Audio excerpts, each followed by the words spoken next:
देशातील निवडणुकांमधील मतदानाची वेळखाऊ प्रक्रिया बदलण्यासाठी इलेक्ट्रॉनिक मतदान यंत्राचा वापर केला जाऊ लागला। झटपट निकाल हाती देणारं हे यंत्र काही काळातच चांगलंच लोकप्रिय झालं, पण झटपट पूर्ण होणारी ही मतदान प्रक्रिया खरंच पारदर्शक आहे का? आता आम्ही तुम्हाला जे दाखवणार आहोत ते पाहिल्यानंतर या संपूर्ण प्रक्रियेवरचा तुमचा विश्वास उडाल्याशिवाय राहणार नाही।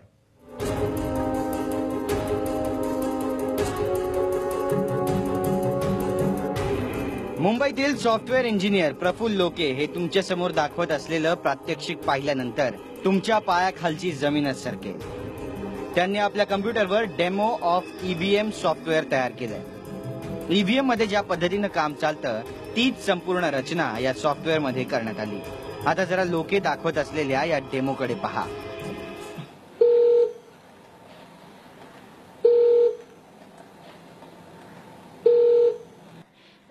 दोन नंबरला आपण मतदान करणार आहे। 2 4 4 6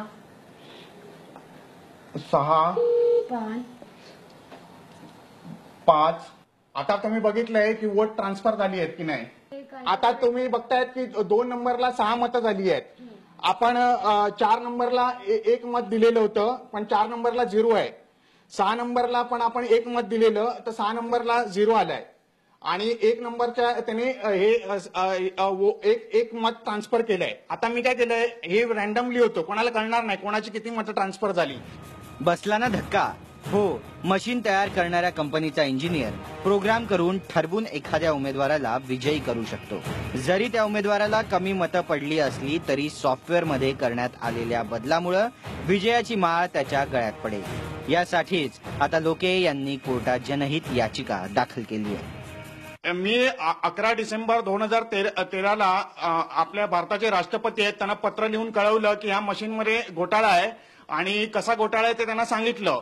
तर राष्ट्रपतीने 6 दिवसामध्ये मला पत्र पाठवलं की हा घोटाळा स्वयंस्पष्ट आहे, इट इज सेल्फ एक्सप्लेनेटरी, आणि इलेक्शन कमिशनला सांगितलं की तुम्ही ऍक्शन घ्या, परंतु इलेक्शन कमिशनने काही ऍक्शन घेतली नाही। म्हणून मी कोर्टामध्ये गेलो आहे, तर कोर्टाने माझं जे प्रकरण आहे ते गंभीरतेने घेतलं आहे आणि इलेक्शन कमिशनला नोटीस दिली आहे। या इलेक्ट्रॉनिक वोटिंग मशीनला पर्याय म्हणून व्होटर्स या यंत्रणेचा वापर करावा असा प्रस्तावही लोके यांनी दिलाय।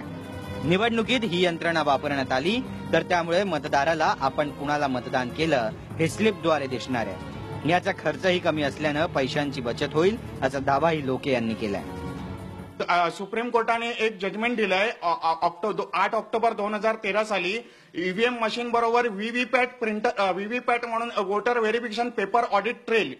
तर तुम्ही वोट करणार तेव्हा एक स्लिप बाहेर येणार आणि त्या स्लिपवर पॉलिटिकल पार्टीचा सिम्बॉल येणार आणि कॅन्डिडेटचं नाव येणार। तर त्यामुळे गैरप्रकार होऊ शकत नाही, कारण आता आमची मागणी ही आहे की एकतर ईव्हीएम व्हीव्हीपॅट बरोबर वापरा किंवा बॅलेट पेपर वापरा, हे नुसतं ईव्हीएम वापरायचं नाही अशी माझी मागणी आहे। पारदर्शक मतदानासाठी आग्रह धरणाऱ्या निवडणूक आयोगानं ईव्हीएम मधल्या या गडबड घोटाळ्याची गांभीर्यानं दखल घेणं गरजेचं आहे। लोकशाहीचा सर्वात मोठा उत्सव म्हणून निवडणुकांकडे पाहिलं जातं, यासाठीच लोकेंच्या या तक्रारीची गांभीर्यानं दखल घेऊन या मतदान यंत्रातील दोष प्राधान्यानं दूर केलं पाहिजे।